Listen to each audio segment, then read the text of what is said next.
ঘড়িতে বাজে ভোর 4:15। আর এদিকে আমার শাশুড়ি মা আর ননদ আমাদের বাড়ি চলে এসছে ভোরবেলা। আমার শাশুড়ি ননদ চলে এসছে প্রায় 3:30 পৌনে 4টের দিকে আমাদের বাড়ি চলে এসেছিলো।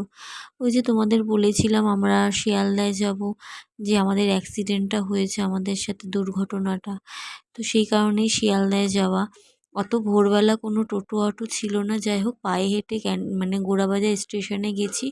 আর এদিকে দেখো ট্রেন চলে এসেছে। তো যাই হোক পৌঁছাতে হলো আর কি ভোরবেলা।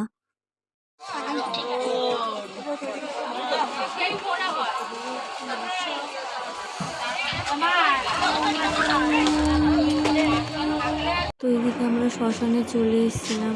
এই ভিতরে এত কান্নাকাটি এত কিছু হচ্ছে, আমার জন্য বেশিক্ষণ থাকতেই পারছিলাম না, অনেকক্ষণ ছিলাম। তারপর আমি নিজেরাও দেখো নিজেদের লোক কান্নাকাটি করতে করতে এত মাথা যন্ত্রণা করছিল আর ভালো লাগছিল, মনে হচ্ছিলো একটুখানি কোথাও নিস্তব্ধে যাই। তো এই যে এই পাশটায় এসেছিলাম, গঙ্গার সামনে এসেছিলাম, এসে একটুখানি জাস্ট তোমাদের মানে দেখানোর জন্য একটু ভিডিও করলাম। বলতেই পারো যে কেন ভিডিও করেছো, এমনি কিছুই না, জাস্ট যতটা করার দরকার যতটা দেখানো যায় ততটাই। আমার ডেলি ব্লগ, ডেলি তো ভিডিও দিতেই হবে।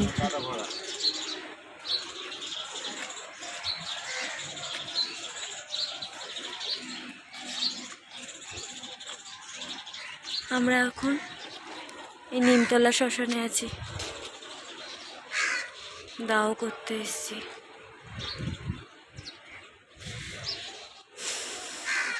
লাইন আছে দুজনের পরে। কুয়াশা দেখেছো কি?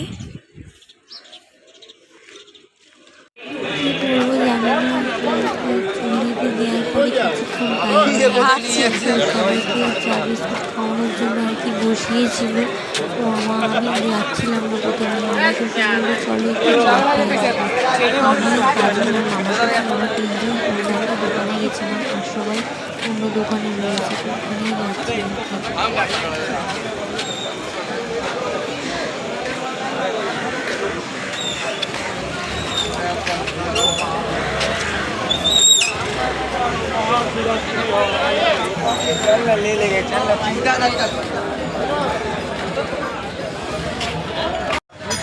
না, হাত ধুতে হবে।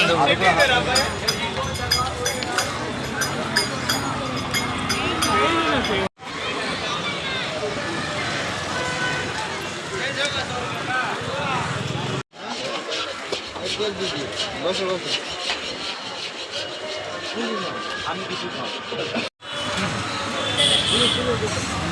যাবো, ইচ্ছা আছে, দাদা বলতে যাবে। মেন কথা সারা রাত ঘুমাইনি পুরো। কাজল বাড়িতে এসেছিলো বলেছিলাম 3টের সময়, মানে ভোর বলে না মাঝরাত বলে, ওই 3টের সময় এসেছিলো। সারা রাত ঘুমাইনি, ভীষণ ক্লান্ত। তো যাই হোক চাটা খেয়ে এখানটায় ওয়েটিং রুম থাকে, তো ওয়েটিং রুমে বসেছিলাম, ভালো লাগছিল না কিছুতেই। ওপরে আমি, আমার মামা শ্বশুর আর কাজল 3জনে বসেছিলাম, আর সবাই নিচে ছিল। নিচেও ওখানে বসবার জায়গা আছে কিছুটা, কিন্তু এত আওয়াজ আমার আর ভালো লাগছিল না। মনে হচ্ছিল একটু নিস্তব্ধে গিয়ে বসি, মনটা যেন ঠিকঠাক লাগছিল না।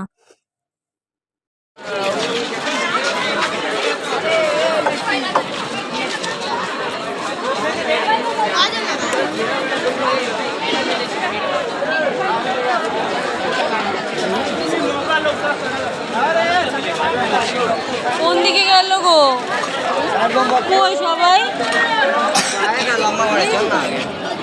অনেক দিন ভেবেছিলাম যে ভূতনাথ মন্দিরে যাব, কখনো সম্ভব হয়নি। দেখো আজকে এমন দিন, মানে শিবরাত্রির দিন পৌঁছেছি, আর এমন দুর্ঘটনায় আমরা ওখানে গেছি, শ্মশানে গেছি। তো পাশে শিবরাত্রি, মানে সেদিনকে তো শিবরাত্রি ছিল, শিবরাত্রির দিন গেছি। তো ওখানে দাও করার পর 1 ঘন্টা না কত ঘন্টা পর একটা নাভি না কি দেয় না, ওটা গঙ্গায় ভাসাতে হয়। তো সেই জন্য আমরা গঙ্গার ওখানে গেছিলাম, ওখানটায় যে স্নান করে পোশাক আশাকগুলো যে পাল্টায়, তো সেই কারণে গেছিলাম। দেখো এমনি সময় কখনো ঘুরতে যাওয়া হয়নি, অবশ্য ঘুরতেও যায়নি সেদিনকে, জাস্ট আর কি দেখলাম যে সামনে দিয়ে যাচ্ছিলাম, ভিডিওটাই করলাম, এইটুকুই। ভেতরেও ঢোকা হয়নি সেদিনকে, আর একটু ক্যামেরা করে রেখেছি এই আর কি। তো আমি এই যে একটু ভিডিও করলাম, মানে কখনো ঘুরতে যাব কি না তো মানে মনে হয় না, যাব যাব করি কখনো যাওয়াই হয় না। বলে না বিপদ আপদ হলে তখন ঠিক যাওয়া হয় টানে। তো পাশেই তো গঙ্গা, আর পাশে একদম পাশেই ভূতনাথ মন্দির।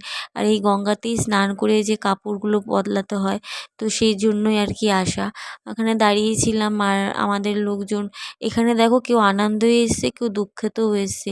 যারা আনন্দ এসছে তারা আনন্দ করছে, আর যাদের এরকম পরিস্থিতি, কেউ মারা গেছে, তাদের গঙ্গা স্নানের জন্য পোশাক চেঞ্জ করার জন্য এখানে এসছে।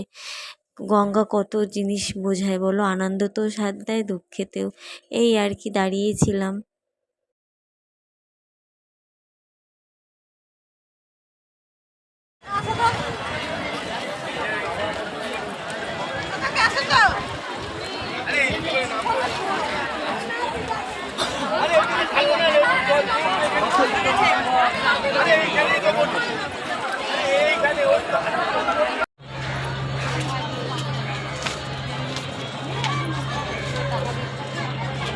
তো সবার কাপড় টাপড় চেঞ্জ করার পর এই যে বসেছিলাম, দেখো নিষ্পাপ শিশু, এ জানে না এর মাথার উপর দিয়ে বাবার ছায়াটা চলে গেল। এখনো 2 বছরও হয়নি আমার এই যে এই বাচ্চাটার। আর আমার দেওর এই মুহূর্তেই চলে গেছে। কেউ বলবে বলো? ওকে জাস্ট বিস্কুট খাওয়ানোর চেষ্টায় চলছিলাম আমি আর আমার যা মিলে। আর ওটা আমার পিসি শাশুড়ির ছেলের ঘরের এই যে বাচ্চাটা, এরই বাবা চলে গেল আর কি। একে দেখলে কিছুই জানে না, এর সাথে এত কিছু ঘটে গেছে। দেখো সে নিষ্পাপ বাচ্চা, নিষ্পাপ শিশু, ও ওর হাসি বজায় রেখেছে, কিছুই জানে না এত কিছু হয়ে গেল। কতটা খারাপ লাগছে বাচ্চাটার মুখের দিক তাকালে। আর সাইডে না ওই বললাম না শিব পুজো, আশেপাশে গান বাজনা চলছিল, সেই কারণে আমি এখন ভয়েসটা দিচ্ছি। তা বাচ্চাটাকে দেখলে এত কষ্ট লাগছে, কি বলবো।